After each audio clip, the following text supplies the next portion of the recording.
हमारे वीडियो मसीहियों यानी क्रिश्चियंस को बाइबल सिखाने एवं उपदेश देने के लिए और उन लोगों के लिए बनाए जाते हैं जो सच्चे परमेश्वर को ढूंढ रहे हैं। किसी अन्य धर्म की आलोचना करना या उसके अनुयायियों का अपमान करना हमारा उद्देश्य बिल्कुल नहीं है। लेकिन कई क्षेत्रों में बाइबल की शिक्षाएं अन्य धर्मों के साथ मेल नहीं खाती। इसलिए अगर किसी को बाइबल की शिक्षाओं से ठेस पहुंचती हो तो कृपया हमारे वीडियो न देखें। प्रभु आपको आशीष दे। जब तक हम दूसरों को क्षमा नहीं करेंगे, बाइबल कहती है हमें भी क्षमा नहीं मिलेगी। ओके, अगर आप किसी को जानते हैं, रोज आप मिलते हैं, रोज उनका मुंह देखते हैं, बट अगर आप उनसे बात नहीं कर रहे तो कहीं ना कहीं आपके अंदर का स्वाभिमान आपको रोक रहा है, आपके अंदर का अहम आपको रोक रहा है। क्रूस उठाने का मतलब क्या? अपना स्वाभिमान, अपना अहम आपको क्रूस के चरणों में रखना है। चर्च, क्यों हम चर्च में आते हैं? चर्च आराम से बैठने वाली जगह नहीं है। चर्च वो स्थान है जहां पर आकर लोगों का जीवन, लोगों का स्वभाव, लोगों का विचार बदलता है। लोग चर्च बदलते हैं। चर्च बदलने से जीवन में समाधान नहीं आएगा, आपको अपने आप को बदलना होगा। जब तक आप अपने आप को नहीं बदलेंगे, आपके हालात भी नहीं बदलेंगे, आपकी परिस्थितियां भी नहीं बदलेंगी। हालेलुया। जब तक आप अपने आप को नहीं बदलेंगे, आपकी परिस्थितियां, आपके हालात नहीं बदलेंगे।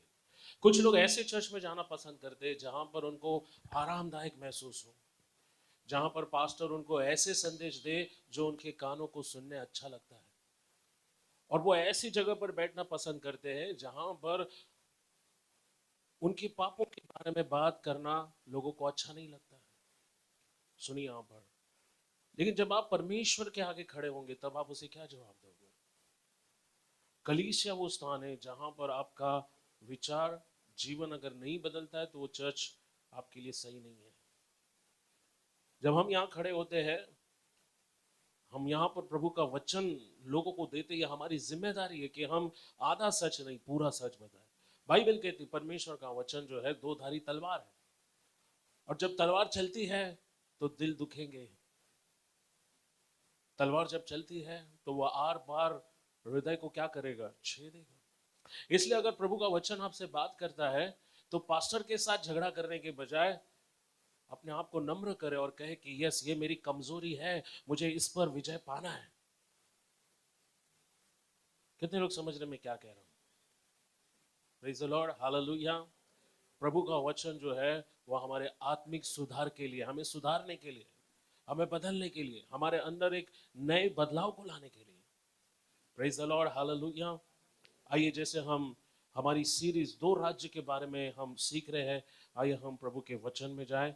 हम 7 जो है कारणों को देख रहे कि क्यों हमें राजा को अपना भेंट देना चाहिए। जो नए लोग आए हैं वो शायद आज के संदेश को ना समझे, बट मैं विश्वास करता हूँ पवित्र आत्मा जरूर आपकी सहायता करेगा, आपको समझाएगा। वचन के द्वारा आज हम देखेंगे 7 कारण। हमने ऑलरेडी 3 कारण देखे हैं। पहला कारण है कि एक राजकीय नियम होता है कि जब भी आप राजा से मिलने जाते हो तब आपको अपने साथ भेंट ले जाना चाहिए, क्योंकि जब राजा या रानी के सामने आप हाजिर होते हैं तब आपका भेंट दिखाता है कि जो कुछ आपके पास है वो सब राजा ने आपको दिया है, और जो आप अपने साथ नहीं लाए वो सब भी राजा का है। परमेश्वर कहता है कि जब भी तुम मेरे भवन में आओ तो खाली हाथ मुझे मुंह मत दिखाना। हालेलुया। कई लोग गलतफहमी का शिकार होते हैं। जब हम पैसों के बारे में सिखाते हैं तो कई बार लोगों को लगता है कि पास्टर को आपका पैसा चाहिए। हमें आपका पैसा नहीं चाहिए। परमेश्वर ने ऑलरेडी हमको बहुत आशीष दिया है, और हम ये प्रार्थना करते परमेश्वर हमें इतना दे कि हम दूसरों को देने वाले बने।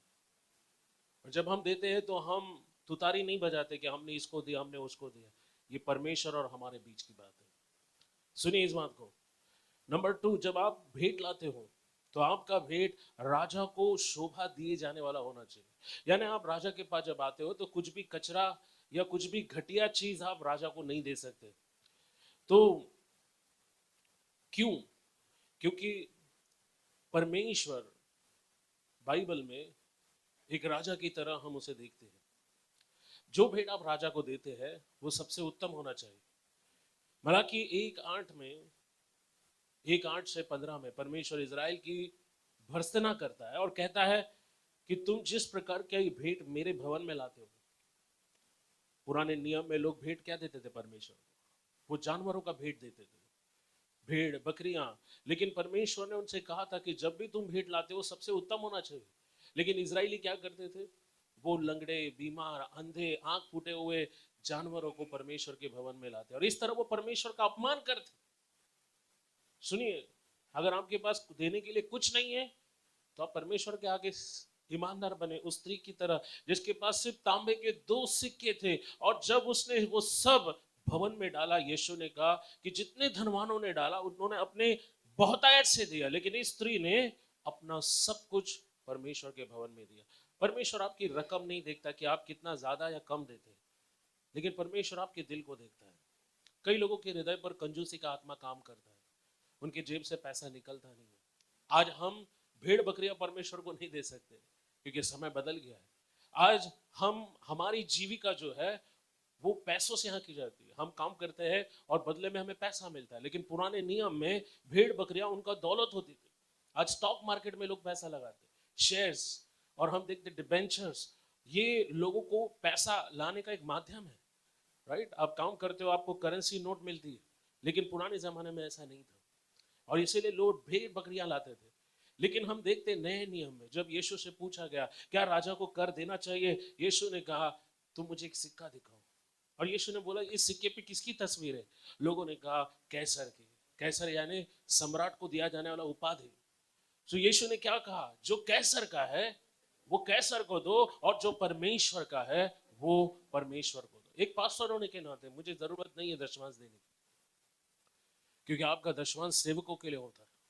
बट जो नियम हम लोगों को सिखाते हैं हम उसे खुद भी फॉलो करते हैं। मेरी पत्नी और मैं, हम हर महीने अपना दशमांश प्रभु के भवन में लाते हैं। ऐसा करना क्यों जरूरी है? क्योंकि हम जब अपना भेंट परमेश्वर के पास लाते हम दिखाते हैं कि हमारा कुछ भी नहीं है, सब कुछ आपका है। भजन सही था, 24 अध्याय में परमेश्वर कहता है कि पृथ्वी की सारी बहुतायत, जगत और जगत में जो कुछ है वह सब कुछ मेरा है। बाइबल कहते हैं हम ना इस दुनिया में कुछ लाए हैं ना इस दुनिया से कुछ ले जा सकते हैं। आप कोशिश करके देखो, आप किसी को कुछ मत देना, अपने बैंक के अकाउंट को भरते जाना, जेब भरते जाना, कबर्ड में आप पूरा फुल पैसे जमा करते रहना, लेकिन एक दिन कोरोना आएगा, एक दिन प्रधानमंत्री बोलेंगे कि आज रात 12 बजे से तो जो 500-500 का नोट आपने जमा किया है वो देखो। नोटबंदी में ऐसा हुआ 500-500 के नोट कचरे के ढेर में लोगों ने पोता भर भर के, ब्लैक मनी जो लोगों के पास था वो सब क्या निकला? कोई वैल्यू, 1000 के नोट रास्ते पे पड़े थे, कोई उठाने वाला नहीं था। हाँ, 2000 नोट। यीशु ने कहा अपना धन पृथ्वी पर जमा मत करो। सभी लोगों ने धनयन योजना के अंतर्गत जीरो अकाउंट बैलेंस खोला था, मालूम है? बैंक अकाउंट अभी भी है किसी का? यीशु बोलता है अपना बैंक अकाउंट स्वर्ग में खोलो, क्योंकि यहाँ बैंक डूब सकता है। हालेलुया। हाँ, बैंक डूब सकता है। पंजाब सिंध बैंक डूब गया, कई दूसरे बैंक दिवालिया हो गए। रात भर लोगों का जीवन भर का जमा पूंजी, जिंदगी भर कमा के जो उनको रिटायरमेंट मिला, सारा पैसा बैंक में रखा और रातों रात बैंक क्या हो गया? और लोग बैंक के बाहर बैठकर फूट फूट कर रो रहे थे, अभी हमारा क्या होगा, हम जिंदगी कैसे काटेंगे? यीशु कहता है कि दुनिया में तुम अगर धन इकट्ठा करोगे, चोरी कर सकता है, कोई तुम्हें लूट सकता है, तुम्हारा पैसा सड़ सकता है, उसको कीड़े लग सकते हैं, लेकिन तुम अपना पैसा कहां इकट्ठा करो? कौन से बैंक में? Bank of haven. Hallelujah. State bank of India नहीं, बैंक ऑफ हेवन। बोलो स्वर्गीय बैंक में। क्योंकि जब आप यहां से स्वर्ग जाओगे, परमेश्वर कहता है तुमको मैं क्या करूंगा, उसका दुगना प्रतिफल तुमको मिले। अब स्वर्ग के बैंक में आप कैसे जमा करोगे? बाइबल कहती जब आप गरीबों को देते हो आप परमेश्वर को उधार देते हो, और परमेश्वर का वचन कहता है मैं किसी का कर्जदार। निकालिए रोमियो की पत्री, उसका रोमियो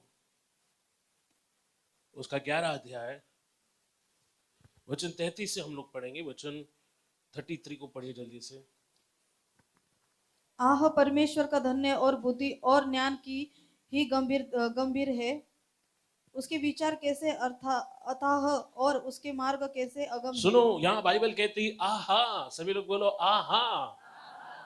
परमेश्वर का धन, बोलो परमेश्वर का धन और बुद्धि और ज्ञान क्या ही गंभीर है। देखो पौलुस यहाँ 3 बातें बताता है, सिर्फ वो बुद्धि और ज्ञान की बात नहीं कहता है, वो कहता है परमेश्वर का, हेलो, अरे देखो तुम्हारी बाइबल में लिखा है क्या है, परमेश्वर के पास 3 महान बातें, क्या है? धन, बुद्धि, ज्ञान। बोलो धन, बुद्धि, ज्ञान। बोलो धन, बुद्धि, ज्ञान।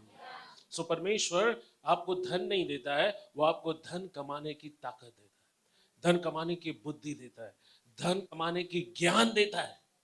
अगर आपका ध्यान उसकी ओर है, अगर आप प्रार्थना करते हो, अगर आप परमेश्वर के नियमों से चलते हो, सुनो वो जो कहता है उसे आप करते हो। क्योंकि बहुत सारे लोग चर्च आते हैं, यीशु की सुनते हैं, लेकिन करते हैं अपने मन की। हेलो, नहीं सुना आपने मुझे? कई लोगों के जीवन में बदलाव अभी तक नहीं आया क्योंकि लोग चर्च में आते हैं, यीशु की सुनते हैं, लेकिन करते हैं अपने मन की। यही प्रॉब्लम में उनको डालता है। यीशु ने कहा अगर तुम मेरी बातें सुनकर उसके अनुसार नहीं चलते हो तो तुम बुद्धिमान नहीं हो। तुम कौन हो? सुनो, अगर आप फायदे में रहना चाहते हो, कितने लोग फायदे में रहना चाहते हैं? कितने लोग चाहते हैं कि आपको लाइफ में तकलीफ नहीं हो, समस्याएं नहीं हो? ओके, तो जो वचन बोलता है वो सिर्फ सुनो मत, हाँ उस पे चलना है। बाइबल में देखो मुंगियों की, चींटियों की बात की गई है। बाइबल कहती है कि चींटी धूप काल में अपना अन्न संचय करती है, यानी उसको मालूम है बारिश के 4 महीने भी हो सकते हैं, बारिश के 5 महीने भी हो सकते हैं। अभी हमारे भारत में नया ट्रेंड चल रहा है, ओके, आधा साल बाद 6 महीने बारिश और 6 महीना सूखा। बारिश जरा लंबा हो रहा है ना, मई महीने से जो बारिश शुरू हो गया है अभी तक जाने का नाम नहीं ले रहा है।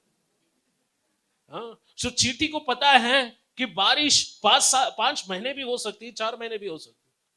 सो चींटी यहां पहले से, देखो परमेश्वर बोलता है ध्यान दो, एक छोटी सी जीव, उसको भी कितना बुद्धिमानी या ज्ञान उसके पास है कि वो पहले से अपने खाने का इंतजाम करते हैं। बट हम विश्वासी लोग सिर्फ प्रभु के भरोसे पर, ओके, प्रभु के भरोसे हम सोचते नहीं है, विचार नहीं करते, प्रभु के पास जाकर मार्गदर्शन हासिल नहीं करते। हमको ठीक लगा, बस हमने कदम बढ़ाया, बाद में खुद को प्रॉब्लम में डालते। बाइबल, परमेश्वर ने आपको बुद्धि दिया है कि नहीं? हाँ, कब तक मूर्खों की तरह आप अपने जीवन में गलत निर्णय, गलत फैसलों के कारण खुद को और परिवार को भी प्रॉब्लम में डालोगे? बुद्धिमानी परमेश्वर के पास क्या है? धन, बुद्धि, ज्ञान, और वो आपको धन कमाने की शक्ति देगा। आपको बस परमेश्वर से प्रार्थना करना है, प्रभु मुझे रास्ता देगा। जब पतरस ने कुछ नहीं पकड़ा, परमेश्वर ने कहा जा अपनी जा बोट क्या कर, उसने अपना, क्या बोलता है ना, कॉमन सेंस का इस्तेमाल नहीं किया। समझ रहे हैं आप लोग?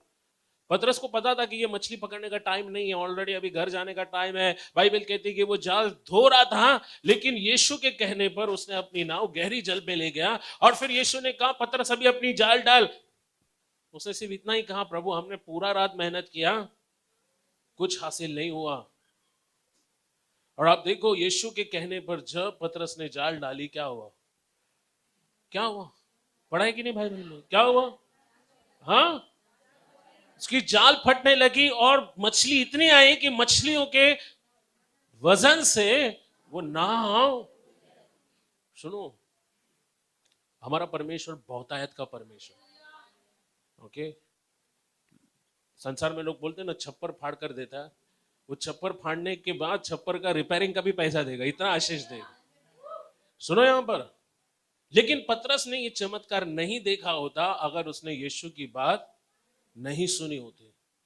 कई लोग चर्च में आते हैं, वचन सुनते हैं, बट करते अपने मन की, और यही बात उन्हें प्रॉब्लम में ले जाती है। और मैं कह रहा हूं प्रभु भरोसे, इसका मतलब क्या है? कई बार हम प्रभु पे भरोसा करते हैं और गलत निर्णय लेते हैं, और हम विचार करते हैं परमेश्वर हमको संभालेगा। विश्वास है करके वो आपको बिल्डिंग से कूदने के लिए तो नहीं बोलता है। विश्वास है तो आप गाड़ी के सामने के खड़े हो जाओगे और बोलोगे प्रभु तू मुझे बचाएगा?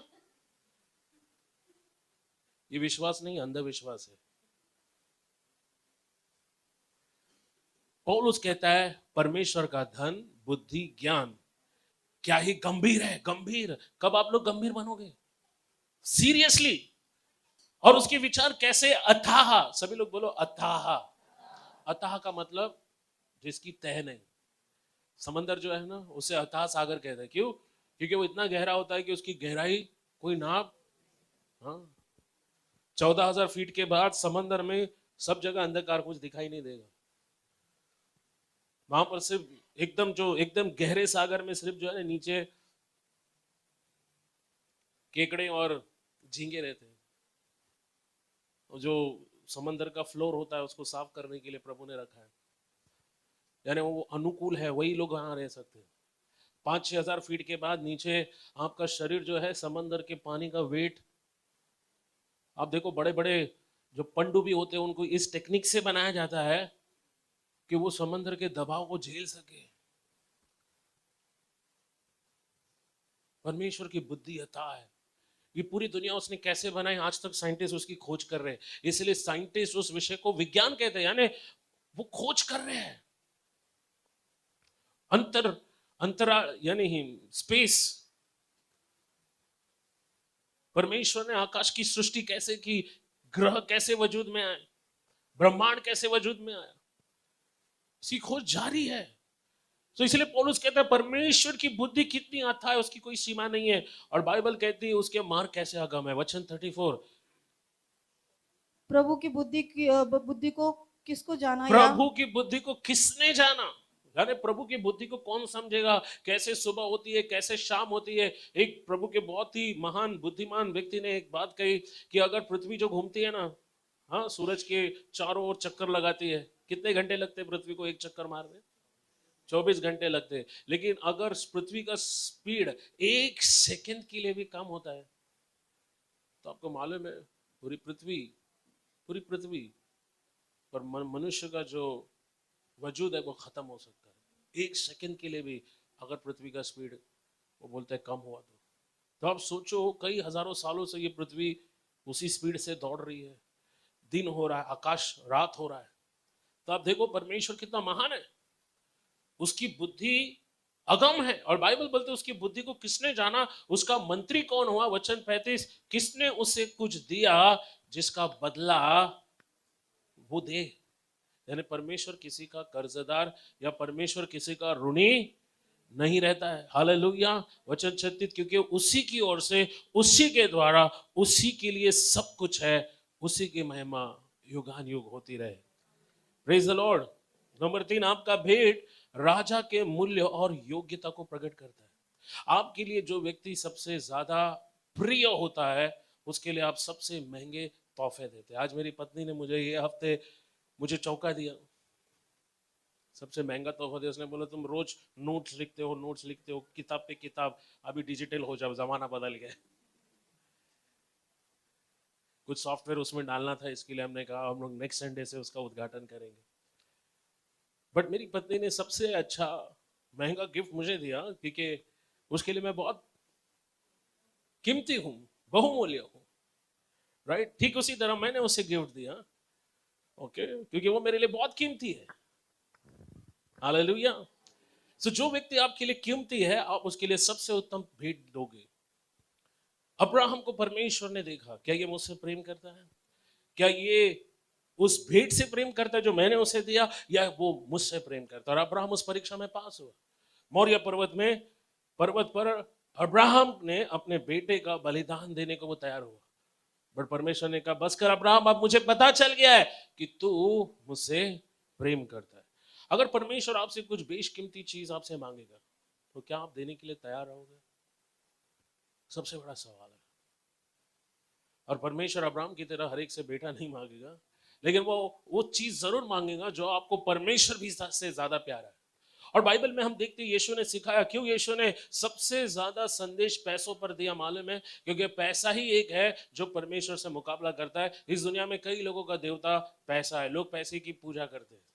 अभी रिसेंटली किसी ने सोशल मीडिया पर सिखाना शुरू किया है कि चर्च में दशमांश देना गलत है, बाइबल में नहीं लिखा है। मुझे बताइए बाइबल में एक वचन जहां बाइबल कहता है दशमांश नहीं देना चाहिए। यीशु ने कहा अंतिम दिन में कई झूठे शिक्षक खड़े होंगे जो तुम्हें अपनी झूठी शिक्षा से धोखा देंगे। जो परमेश्वर ने आपको दिया है, अगर आप उसमें विश्वास योग्य नहीं है तो आप परमेश्वर से कैसे अपेक्षा कर सकते कि वो आपको और दे। नंबर 4, आराधना भेंट चाहती है और देना ही सच्ची आराधना है। बोलो, देना ही सच्ची आराधना है। यूहन्ना 3:16 कितने लोगों को याद है? क्या कहता है यूहन्ना 3:16? परमेश्वर ने जगत से कि क्या किया? सुनो, क्योंकि परमेश्वर ने प्रेम किया, उसने दिया। देना परमेश्वर का स्वभाव है, लेना मनुष्य का स्वभाव है। लालच, लोभ, कंजूसी ये परमेश्वर की ओर से नहीं है। हेलो, समझ रहे हैं आप लोग? आप देखो इस दुनिया में कुछ लोग बहुत धनवान है, इतना ज्यादा कि आप सोच नहीं सकते। बट परमेश्वर का वचन कहता है कि वो लोग परमेश्वर की दृष्टि में धनवान, उनका धन सिर्फ इसी जीवन तक है। जब वो मर जाएंगे तो उन्होंने जो कमाया है उसका आनंद कोई दूसरा लेगा। लोग कहते हैं मेरा घर, मेरी जमीन। आपका कुछ नहीं है। आप मरने तक आपने सिर्फ उस पर कब्जा किया है, आप मरने के बाद कोई दूसरा कब्जा करेगा। ऐसे पूरी खानदान चली जाएगी, लेकिन जमीन वहीं पर है, जो घर बना है वहीं पर है। जो कुछ आपने इस दुनिया में प्राप्त किया है वो सब यही रहने वाला है। इसलिए यीशु कहता है अपने लिए स्वर्ग में धन इकट्ठा करो, क्योंकि जहां तुम्हारा धन है वहीं तुम्हारा। Praise the Lord, hallelujah. मैं यहां पर कुछ अरबपतियों को देख रहा हूं, मैं यहां पर कुछ करोड़पतियों को देख रहा हूं। जब वो स्वर्ग में जाएंगे उनके पास बहुत कुछ वो बहुत कुछ पाने वाले हैं, क्योंकि उन्होंने ऑलरेडी अभी से स्वर्ग के खाते में भरना शुरू कर दिया है। कुछ लोगों को नहीं मालूम है, लेकिन परमेश्वर जानता है। देखिए बाइबल कहती है कुरनेलियुस की सिर्फ प्रार्थना को नहीं, उसकी दान को भी परमेश्वर ने याद किया। कुछ लोग बोलते हैं हम सिर्फ प्रार्थना करेंगे, लेकिन बाइबल कहती है परमेश्वर ने स्वर्गदूत को भेजा कुरनेलियुस को ये बताने की, हे कुरनेलियुस, सिर्फ तेरी प्रार्थना नहीं, तेरा दान परमेश्वर ने क्या किया है? याद किया है। सो जब आप अपना दान देते हो वो परमेश्वर के सामने जाता है।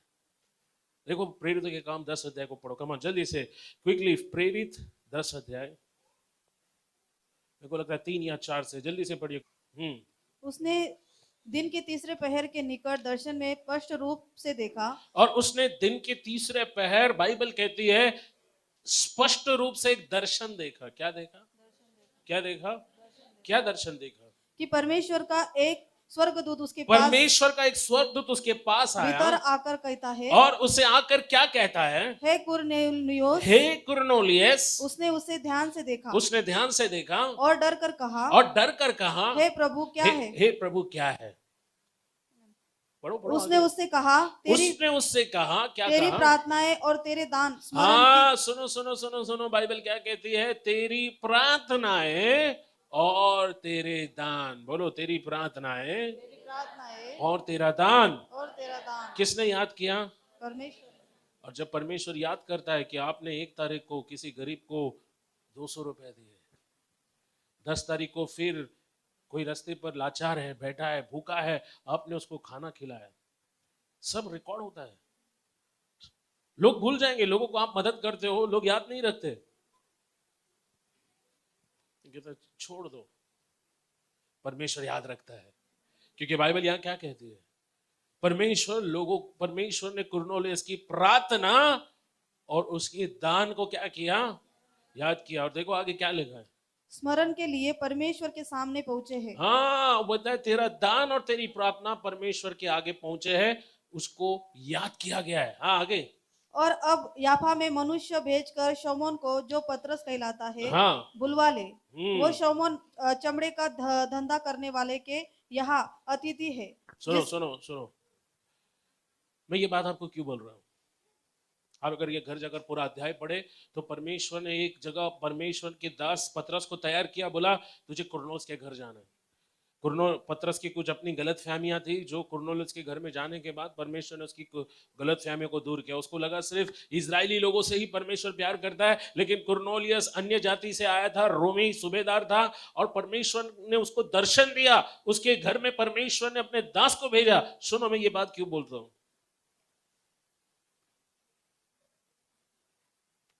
जब आपका हाथ खुलता है तो स्वर्ग भी खुलता है। आपने नहीं सुना मुझे? जब आपका हाथ खुलता है तो स्वर्ग भी खुलता है। तो अपने हाथों को क्या मत करो, अपने हाथों को खोलो, तब स्वर्ग के दरवाजे भी आपके लिए क्या हो जाएंगे, खुल जाएंगे। हमारा हृदय और हमारा हाथ दोनों एक दूसरे से जुड़ा होना चाहिए। जब हम अपने हृदय से अपने हाथों से देते हैं तब स्वर्ग खुल जाता है। कुरनेलियुस की जीवन में ये सफलता दो मुख्य कारणों से आई। एक थी प्रार्थना और दूसरा था, कुछ लोग इतने आत्मिक होते हैं, उसे प्रार्थना करेंगे, प्रभु चर्च को बढ़ा, चर्च की उन्नति होने दे, चर्च के पास माइक नहीं है, स्पीकर नहीं है, प्रभु तू कहीं से दे। परमेश्वर बोल रहे तू ही दे। हाँ, 5,000 लोग बैठे थे, खाने के लिए कुछ नहीं था। चेलों ने बोला प्रभु इनको अभी घर भेज, 3 दिन हो गया है तेरे साथ घूम रहे हैं, अब इनके लिए खाने का बंदोबस्त हम नहीं कर सकते। प्रभु ने क्या बोला, तुम ही इनके लिए कुछ करो। फिलिपुस ने हिसाब लगाया, बोला परमेश्वर 3 महीने का पगार भी इनके लिए। फिर एक लड़का आता है जिसके हाथ में क्या थी, 2 सूखी मछली और कितनी रोटी थी, 5 रोटी। और यीशु ने कहा पिता तेरा धन्यवाद, तू पृथ्वी पर अन्न उगाता है। उसने कहा चेलों को एक काम करो, 5,000 है ना, 50-50 के ग्रुप में बैठाओ। कितने लोगों के ग्रुप में? और आपको मालूम नहीं, चेलों को जब यीशु ने वो 2 मछली और 5 रोटी दिया तो चेले सोचने लगे प्रभु को क्या हो गया, क्या कर रहा है, 2 मछली है और इतने लोग हैं, और पहले ही बोल दिया 50-50 के ग्रुप में बिठाओ, कैसे होगा। लेकिन जैसे चेले विश्वास से टोकरी लेकर गए, कुछ तो शायद हंसते होंगे, अभी देखो हमारा फजीती होएगा, बट जैसे उन्होंने मछली उठाई वो देते गए, रोटी उठाई देते गए, वो टोकरी में कहां से आया मालूम नहीं। खाने के बाद कितनी टोकरी बची मालूम है आपको? यीशु ने कहा ये 12 टोकरी भी क्या करो, क्यों, किसी जरूरतमंद को दे सकते हैं। परमेश्वर ने जो चीज दी है उसमें से कुछ भी वेस्ट होना नहीं चाहिए। जब भी हमको लोग देते हैं और हम देखते हैं हमारे पास ज्यादा है तो हम उसको दूसरों को दे देते हैं, वेस्ट नहीं करना है। परमेश्वर जब देता है तो उसको बर्बाद नहीं करना चाहिए। सो 2 मुख्य कारण से परमेश्वर ने कुरनेलियुस की सफलता दी, एक था उसका दान और दूसरा प्रार्थना। नंबर 4 हमने देखा, आराधना भेंट को चाहती और देना आराधना है। राजा के सामने खड़े होकर यूं ही हम नहीं बोल सकते कि आप उससे प्रेम करते हैं। अब देखो 3 ज्योतिषी जो यीशु के पैदा होते समय आए थे, अभी क्रिसमस आने वाला है 2 महीने बाद, और हम उसी सीन को रिक्रिएट करते हैं। हम देखते हैं कि 3 ज्योतिषी आए और उन्होंने 3 बहुमूल्य गिफ्ट यीशु के बालक यीशु के लिए लेकर आए। क्या थे वो 3 गिफ्ट? सोना, लोबान, गंधरस। तो ये 3 चीजें उन्होंने राजा को दी जो उनकी आराधना थी। नंबर 5, राजा को देने से हम स्वीकारते हैं कि हर चीज सिर्फ उसी की है और वही सारी चीजों का स्वामी है। हालेलुया, ये हमने ऑलरेडी देखा। नंबर 6, राजा को भेंट देना धन्यवाद देना है उन बातों के लिए जो आप अपने साथ नहीं लाए, जो उसने आपको अपने पास रखने दिया है। सुनो, जो कुछ आपके पास है, दशवांश सिर्फ 10% परमेश्वर कहता है मेरा है, जबकि देखा जाए तो 100% उसका ही है। अगर वो आपको बल और शक्ति ना दे, आप काम पे कैसे जाते हैं? अगर वो आपको सुरक्षित घर पर ना लाए, बाइक पर जाते समय, बस में चढ़ते समय, ट्रेन में चलते समय। हाल ही में देखो, 1-2 महीने पहले न्यूज आई थी कि लोकल ट्रेन से कुछ 8 लोग मुंब्रा के पास गिर के। अब देखो मुंबई में ऑफिस जाना बहुत संघर्ष भरा होता है। जो आदमी बाहर कमाने के लिए जाता है वो शाम को घर आएगा कि नहीं, इसकी कोई गारंटी नहीं होती। लोग लटक कर, इतनी भीड़ होती है। अभी प्रभु का धन्यवाद, ये सब देखने के बाद गवर्नमेंट अब कुछ सुधार करने जा रही है। एसी ट्रेन लोकल अभी बंद दरवाजे होने वाले ट्रेन के, मालूम है कि नहीं? अभी किसी को लटकने नहीं दिया जाएगा। मैं भी 1 साल लग सकता है, बट आप देखो, मैं पता नहीं कि क्या कोशिश कर रहा हूं कि हम रोज सुबह बाहर निकलते हैं और प्रभु हमको सुरक्षित घर लाता है। ये प्रभु का अनुग्रह नहीं है क्या? रोज सोते समय हम प्रभु को एक बात के लिए धन्यवाद देते हैं प्रभु धन्यवाद, तो हमको सुरक्षित घर लाया। आज की रात हम बिस्तर पर सोने जा रहे हैं, हमारे पास परमेश्वर, हम धन्यवाद करते हैं हम अस्पताल में नहीं है। क्या आप लोग सोने के पहले धन्यवाद देते हैं या टीवी देखकर हाँ अपने आप ही सो जाते हैं? ऐसा तो नहीं है ना। कितने लोग सोने के पहले प्रार्थना करते हैं, प्रभु को धन्यवाद देते हैं? हालेलुया। सो हम देखते हैं एक राजा हमेशा ये साबित करने का प्रयत्न करता है कि वो दूसरे राजाओं से बहुत ही ताकतवर और बहुत ही महान है। इसी कारण से जब भी राजा लोग लड़ाई के लिए जाते हैं तो वो ज्यादा से ज्यादा राज्यों को जीतते हैं, वो ज्यादा से ज्यादा धन बटोरते हैं, संपत्ति अर्जित करते हैं ताकि उनकी ताकत बढ़ती जाए। आपने देखा होगा ना फिल्मों में, एक राजा दूसरे राजा पर हमला करता है, क्यों? क्योंकि उनको ज्यादा से ज्यादा धन संपत्ति, ज्यादा से ज्यादा राज्य और रियासतें जीतना है ताकि वो सबसे ताकतवर बने। तो जब कभी एक राजा दूसरे राजा को भेंट देने जाता है तो वो अपने साथ बहुत ज्यादा नजराने, भेंट, वस्तु ले जाता है। तब पहला राजा उस दूसरे राजा को उससे दुगना ज्यादा भेंट वापस करता, ताकि वो उस राजा को दिखाए कि मैं तुझसे भी ज्यादा धनवान और ताकतवर हूं। पीछे कुछ गड़बड़ी हो रही है, इधर ध्यान दीजिए। बस और 2 मिनट में हम खत्म करेंगे। एक राजा जो है उसकी ताकत से उसकी फौज, उसकी सेना नहीं है।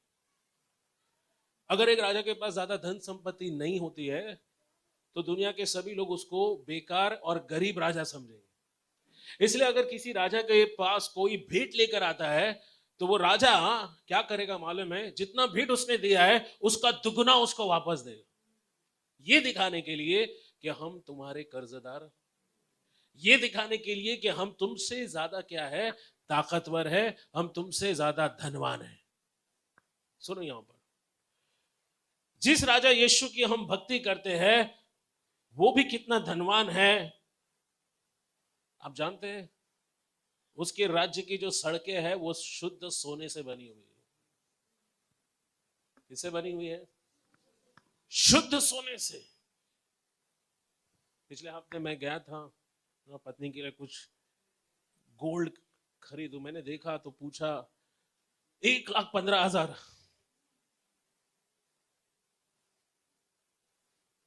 10 तोला, 10 ग्राम। मैंने पत्नी को बोला उतना तो नहीं है मेरे पास, लेकिन जो मेरे पास है मैं तुझे देता हूं।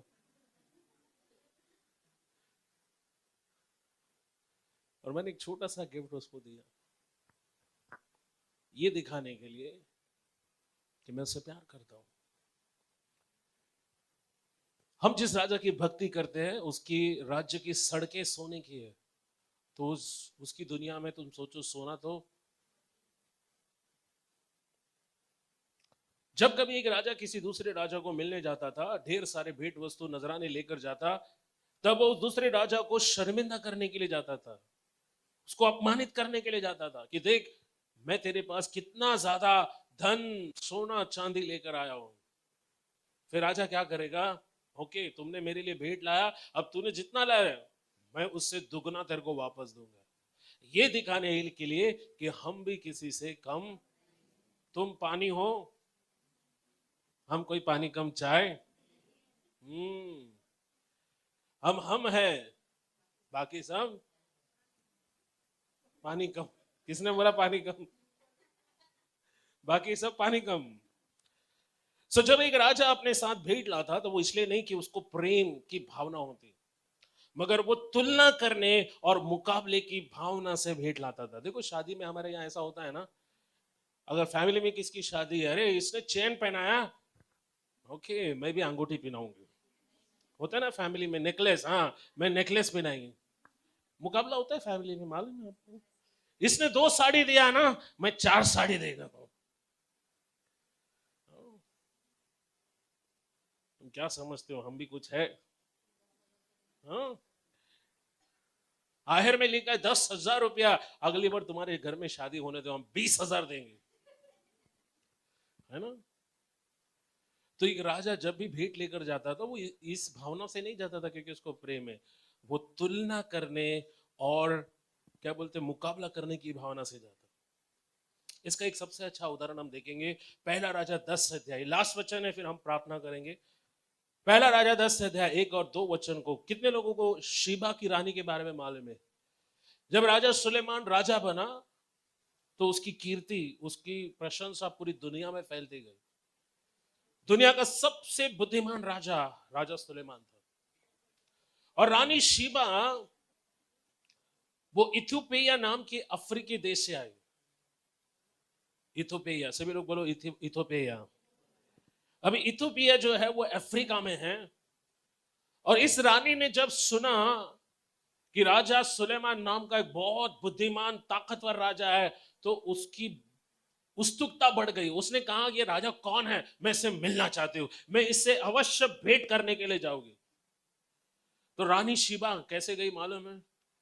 वो अपने साथ बहुमूल्य पदार्थ, सोने, हीरे, जवाहरात, ऊंट, बकरी, बैल, उस जमाने में जो भी बेशकीमती था उसके राज्य में, वो सब एक बोलते ना एक भेंट के रूप में वो राजा सुलेमान के घर में गई। अब जैसे ही वो सुलेमान के दरबार में आए, वो दंग रह गई। क्यों दंग रह गई मालूम है? जब उसने सुलेमान के भवन के जो पर्दे देखे तो वो इतने आलीशान पर्दे थे, पूरी दुनिया में कहीं नहीं थे। जब रानी शीबा ने देखा कि सुलेमान राजा के जो सेवक है वो किस तरह खड़े होते हैं, किस तरह बैठते हैं, उन्होंने क्या कपड़ा पहना है, सुलेमान राजा का दरबार का जो ऐश्वर्य था, वो ऐश्वर्य देखकर वो इतनी हैरान हो गई। उसने कहा मुझे सुलेमान के बारे में जो कुछ बताया गया वो सिर्फ आधा बताया गया। सच में सुलेमान के जैसा पूरी दुनिया में राजा नहीं, क्योंकि उसके जो कर्मचारी थे वो भी सोने और चांदी के प्लेट में खाते थे। आप देखो, ऐसे कहते हैं उत्तमता की आत्मा। कुछ लोगों की खुसर फुसर हमको सुनाई दी कि सिस्टर रोज क्यों हर संडे इतना सच कर आती है, लिपस्टिक, ये इतना सोना चांदी पहन के क्यों आती है, चांदी नहीं सॉरी, ये क्यों इतना बन ठन कर आती है? क्योंकि वो जानती वो किसकी बेटी है, वो एक राजा की बेटी है। और जब मैंने शादी किया, मैंने बोला क्या एटीट्यूड है, रानी समझती खुद को। और कहा कि यस, वो कहते मेरा बाप जो है वो पूरी दुनिया का राजा है, और अगर कोई मुझे देखेगा वो बोलना चाहिए कि मैं राजा की बेटी हूं। हेलो, उत्तमता की आत्मा। अभी मैं चर्च को समझा रहा, उत्तमता की आत्मा क्या है। आपको देखने के बाद लोगों ने बोलना चाहिए अरे इसका बाप राजा है। सुनो, इसीलिए आपको आशीष के लिए प्रार्थना करना है, क्योंकि जब आपके पास खुद आप आशीषित नहीं हो, आप दूसरे को कौन सा सुसमाचार सुनाएंगे? क्या सुनकर, क्या देखकर लोग चर्च में आएंगे? आपके बिल्डिंग में आपकी हालत बाकी लोगों से सबसे खराब है, लोग आपकी बात पर यकीन करेंगे? हेलो, एक मिनट, आप चर्च जाते हो, यस, बट आपके लाइफ में हुआ क्या है? आपका घर देखो कैसा है, कपड़े देखो।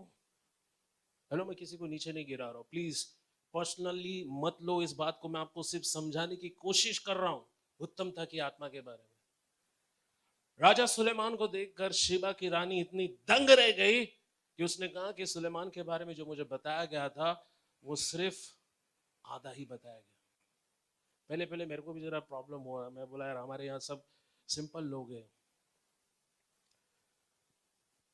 बट एक अच्छी बात ये हुई, जब मैंने चर्च शुरू किया, हमने सेवकाई हाँ से 17-18 साल पहले, लोगों को ढंग नहीं था चर्च में कैसे आने का। एक सिस्टर मैक्सी पहन के चर्च में आई,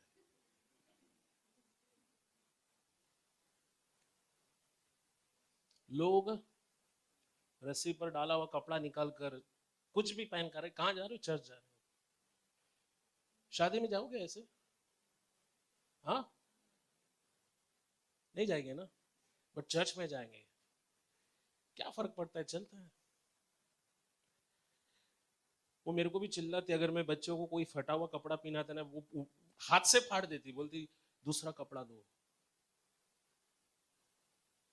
अगर इस्त्री नहीं है संडे को तो बोले मेरे बच्चे खबरदार बिना इस्त्री के कपड़े कभी बाहर नहीं निकलेंगे। क्योंकि हम जो है, हम परमेश्वर को रिप्रेजेंट करते हैं। किसको रिप्रेजेंट करते हैं? देखिए, हम लोग कोई बहुत बड़े पैसे वाले घर से नहीं है, हम लोग ने भी नीचे से शुरुआत की। अभी भी हम किराए के घर में रहते, कुछ बहुत धनवान लोग नहीं है, पर हमारा विश्वास बहुत बड़ा है। हम परमेश्वर पर विश्वास करते, अपेक्षा करते हैं कि वो हमें सबसे अच्छी चीजें देगा। इतने साल तक मैं सिर्फ किताब में लिख रहा था, मेरी पत्नी ने बोला आज से बंद, तुम टैबलेट लो, जो भी टाइप करने के टैबलेट में टाइप करो, देखो प्रचार करो, प्रोफेशनल लगना चाहिए, जमाने के साथ चलो। उत्तमता की आत्मा के लिए हर एक व्यक्ति ने प्रार्थना करना है, स्पिरिट ऑफ एक्सीलेंस। आपके पास 2 जोड़ी भी कपड़ा है ना, उसको अच्छे से पहन कर आओ, इस्त्री मारो, मेकअप करो। अगर मेकअप नहीं, प्रार्थना करो, परमेश्वर सारी जरूरतें पूरी करेगा। हालेलुया। लोग आपको देखकर बोलना चाहिए, अरे ये क्या लोग हैं।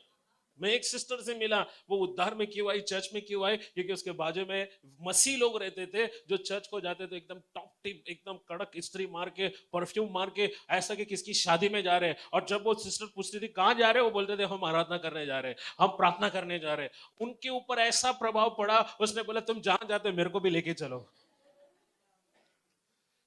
हेलो, जब आप गली से बाहर निकलोगे ना, 4 जन ने आपको देखना चाहिए, अरे ये देखो जा रहे। खराब थोबड़ा किसको पसंद है? अगर आप मेकअप करते हो, अच्छा दिखते हो, बुरा है कुछ? लेकिन उसके ऊपर भी आत्मिकता। लोग इतने आत्मिक होते जा रहे हैं ना, कभी कभी लगता है वो पागल होने में ज्यादा टाइम नहीं लगेगा। हाँ सुनो यहाँ पर, अरे आप परमेश्वर की बेटी हो, अच्छा दिखना आपका हक है कि नहीं? ओके, किसी को दिखाने के लिए नहीं, परमेश्वर को आप रिप्रेजेंट करते हो। किसको रिप्रेजेंट करते हो?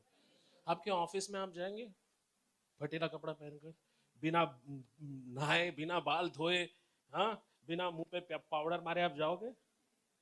हाँ, एक लड़का बरमूडा पहन के आया चर्च। मैंने हमारी टीम को बोला ऐसा कोई भी दिखा ना, सीधा उनको वापस घर भेजो। क्या है, किसको हम दिखा रहे हैं? हाँ, किसको दिखा रहे हैं हम? शीबा की रानी हैरान हो गई, जो वैभव उसने देखा सुलेमान के राजा के दरबार में, वो दंग रह गई, दंग। नेक्स्ट वीक हम बात करेंगे उसके बारे में, राजा सुलेमान के बारे में, उसका ऐश्वर्य।